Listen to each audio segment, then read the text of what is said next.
Joseph Agnello. David Scott Agnes. Joanne Marie Aladiotis. It's become a familiar and solemn tradition at the site of the former World Trade Center in Lower Manhattan. Daniel David Bergstein. Graham Andrew Berkeley. Michael J. Berkeley.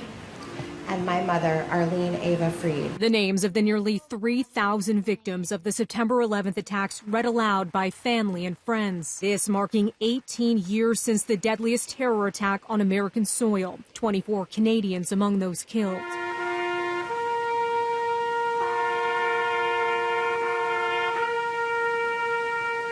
A moment of silence on the floor of the New York Stock Exchange before the start of trading.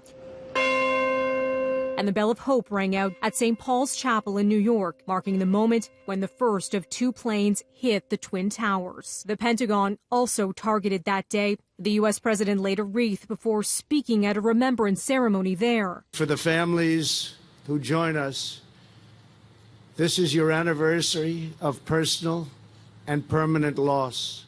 18 years later, the shockwaves are still being felt. The post-9/11 U.S. invasion in Afghanistan has become America's longest war. Over the weekend, Trump called off a secret meeting at Camp David with Taliban leaders after the group claimed responsibility for an attack in Afghanistan's capital that claimed the lives of a U.S. soldier and 11 others. At the Pentagon, Trump sending a message to the Taliban. And if for any reason they come back to our country, we will go wherever they are and use power the likes of which the United States has never used before.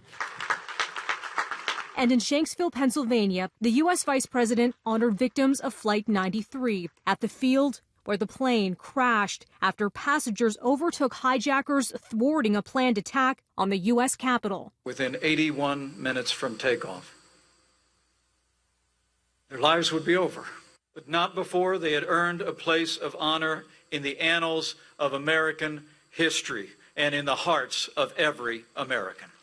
Canada's contributions on that tragic day and the days that followed are being remembered. The Royal Canadian Air Force tweeting, 18 years after 9/11, we remember. Gander, Newfoundland opened its doors and hearts to people and aircraft in an effort to help. And the Embassy of Canada in the U.S. sharing more of that story, which of course inspired the musical Come From Away. They tweeted in part, on September 11th, the town of Gander received 38 planes and more than 6,500 passengers, nearly doubling its population. We were there for each other then, just like we are now.